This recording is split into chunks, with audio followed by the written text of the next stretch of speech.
emotional stress. This video is going to be dedicated to all about emotional stress. Now, it's a really difficult subject for a lot of people, and it's one that's very, very poorly understood. With so many offers and treatments and ideas out there to try and get on top of it, what do we do and what can we do personally for ourselves to make a difference? You see, stress is all around us, whether it's financial, whether it's mortgage, whether it's house, whether it's bills, whether it's relationships. It is just everywhere. Emotional stress is there all the time and plagues us every single day. However, there are small and very simple steps that you can take to make a big difference to how emotional stress affects you. We boil it down to just two simple hormones in the brain. The first one is cortisol. Cortisol is our stress hormone. It's great when we're in a fight. Say you wanted to run across the road or dodge the traffic. Cortisol is brilliant. It guides us safely and enables us to do that.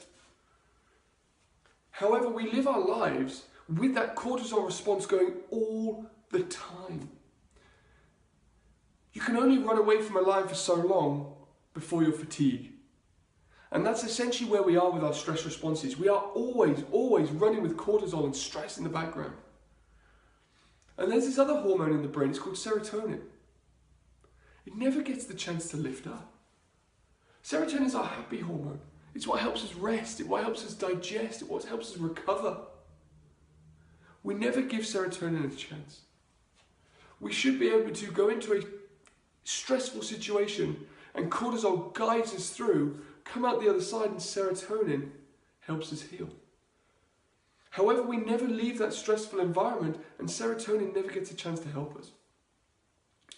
The beautiful thing is, you have a little window in your day where these two hormones are trying to rebalance. That window comes in the first 20 minutes of the morning. During the first 20 minutes of the morning, serotonin and cortisol are starting to rise. And we want to, in this time, allow ourselves to buffer enough serotonin in our brain so that when we go into a stressful cortisol environment, we can deal with it. As a generalization, most of us wake up in the morning thinking, I wish I had 10 more minutes in bed. Or, God, I've got to have that meeting with that person today. Or, God, it's only Wednesday, I'm halfway through the week. And can you see how the first thought in your mind has always been a negative one? And what that negative thought does is it pushes cortisol up straight away before we've even got out of bed. Now, the next thing we might do is immediately pick up our phone and start scrolling through Facebook or online social media. Again, we're reacting to stress coming into our life, pushing cortisol up.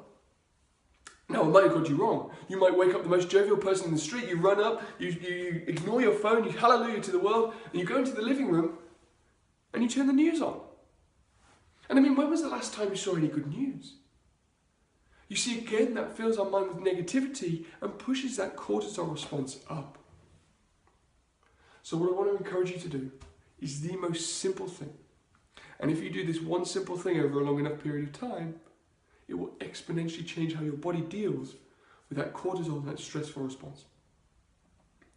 Wake up in the morning and say this very simple thing to yourself. Today is going to be a great day.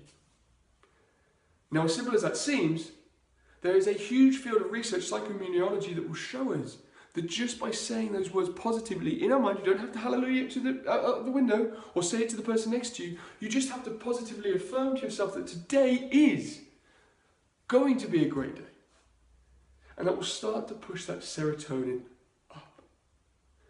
Avoid your phone for the first 20 minutes of the morning, and if you insist on watching the news, avoid that too. Give yourself that 20-minute window full of positivity so that when you run out into the world that we know is going to be stressful and challenging for you, you have already raised enough serotonin in your brain to be able to cope with whatever life throws at you. Thank you very much for listening to this emotional topic.